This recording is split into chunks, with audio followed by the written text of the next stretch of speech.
in the city of Slutsk, there was a renowned Rav by the name of the Ridvaz, Rav Yaakov David. He was a Rav in Europe. Eventually, in the 50s, I believe, he actually came to Chicago. And there was a doctor in the city of Slutsk who was a kaifer, who was an apikairos. And he would take a stroll in the late afternoon for health reasons. And one late afternoon, it was Thursday afternoon, this doctor was walking by the butcher shop. And you could imagine, in Europe, a butcher shop late Thursday afternoon. It's the busiest time of the week. And he looks into the store, and the store is completely filled up. It's customers galore. It's really a very busy time. And he overhears the owner of the butcher shop. He's like shouting at the people, "Get out already! Everybody get out of here! I have to go!" He's like pleading with them, "Please leave. If anybody needs meat, come back tomorrow. And if it's an emergency, come back in an hour." So the doctor goes over to the butcher. He said, "Butcher, look, you're not a wealthy man. You probably need the income. Why are you chasing everybody out of your store?" And he says, "Look, I know that these customers may never come back, but it's mincha time, and I have to learn a little bit today, and I have to daven, and parnasa comes from Shamayim." And then he adds the following. He says, "And besides, I have to worry about olam haba." And the doctor laughs. Olam haba? There's no such thing as olam haba. And the butcher says, "Maybe for you. Maybe you're not going to have olam haba. I'm hoping that I'm going to have olam haba." And that was like a dagger in the doctor's heart. And the doctor recovered very quickly. He said, "Listen, yeah, you believe in olam haba? You really think you're going to have olam haba? Would you like to increase your share in olam haba? I'll make a deal with you. I will gladly sell to you my share in olam haba for 1 ruble." So the butcher says, "A bargain of the century." The butcher pulls out of his pocket a ruble, hands it to the doctor, and dashes off to shul. Many years pass. 40 years pass. A long time. And he's still working in his butcher shop. And a very well-dressed woman walks into the butcher shop, and she presents herself as the almana of the doctor. And they exchange some pleasantries, and she she says, "Look, do you remember my husband?" He says, "Remind me." And she says like this, "Look, last night I had a dream, and my husband came to me in a dream. And he's in the world to come, and he's not in a good place. You see, he told me that they're judging him in the world to come. And they're weighing the mitzvahs and the averos. And he said it wasn't even close. He said he didn't even have a shot. And he was given a very harsh sentence in Olam Haba. And my husband, he starts screaming and crying, and he starts telling the Bezdin Shamala, look, I saved so many lives. I was a doctor. I was matzil nefashos. I healed so many people. I didn't charge them. I didn't charge the aniyim. Isn't that worth something? I mean, is that nothing?" And the Bezdin Shamala says, you're making a good point. It's worth a lot. There's one problem, pal. They said you shot yourself in the leg. You sold your share in Olam Haba to the butcher. So there's nothing we could do. You gave it up. You would have had a really nice share in the world to come. But you sold it. You gave it away. And my husband came to me in a dream, and he's begging me to come to you and to nullify the sale. He's telling me he's eternally doomed if we don't, make another arrangement here, if we don't exchange the original sale. So the woman takes out of her pocket the ruble that the butcher had given her husband 40 years earlier, and he says, here, take it back, I need the mitzvahs. And he's looking at her, and she's looking at him, and she says, look, this is not the only time I had the dream. I'm having this dream every single night. My husband's coming back to me, he's screaming, he's crying, give me my Olam Haba back, do something to help me. And the butcher says, you got to be kidding me. Look, I'm a simple butcher. Who knows if I have too many mitzvahs to my credit? Maybe I won't even have a share in the world to come. But now that you're telling me that your husband had so many mitzvahs, he saved lives, and he didn't charge the aniyim, and he had a big share in the world to come, and I bought it off him, there's no way I'm giving it back to him. So sorry, you're a nice lady, but I got to worry about my eternity. And he closed the store. And that night, the woman goes home, and she had another dream. And this time it's not a dream, this time it's a nightmare. And the husband is crying, and he's shrieking, and he's pounding. And he said, I will be eternally doomed if you don't exchange the original deal. What I need you to do is I need you to go to the Rav of the city, I need you to go to the Ridvaz, and tell him there's a mekach tos over here. Tell him there's a problem here.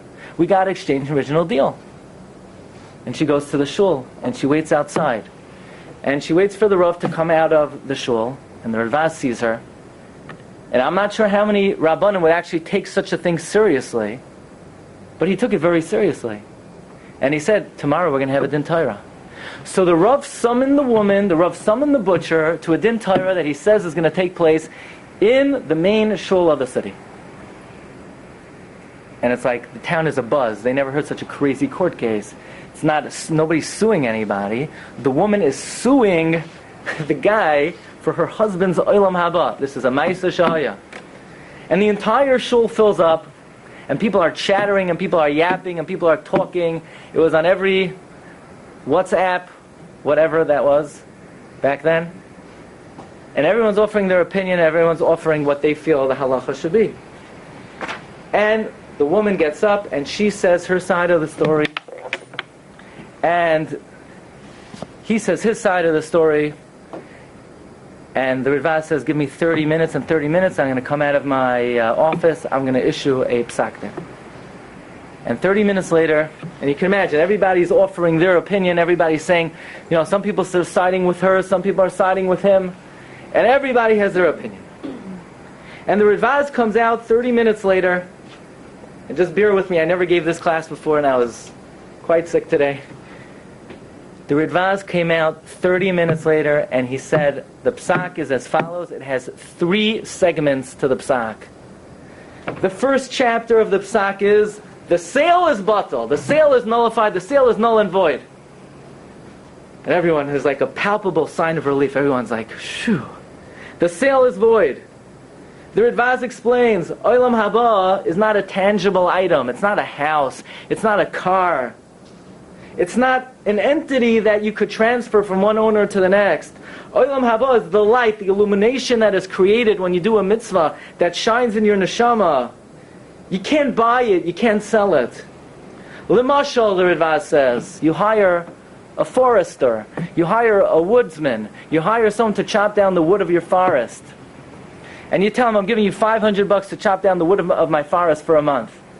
And at the end of the month, you pay the woodsman, and he says, you know what? Instead of giving me the money, give the $500 to somebody that I owe the money to. So he could do that. $500 is an entity, it's a physical entity. It's transferable. But think for a moment, just imagine, this forester has been working in the forest for a month. He's out in the mountain air. He's exercising his muscles. He just gained health. Could the forester say, all the air and all the good health and all the perk to my breathing that I achieved in the last 30 days, I want to transfer to somebody else? It's not transferable. It's not an entity. It's not a physical entity. Says the Ridvaz, Olam Haba is the light that you alone achieve. Nobody could get it for you. Nobody could give it to you. Nobody could sell it to you, and you can't buy it. And therefore, the sale is null and void.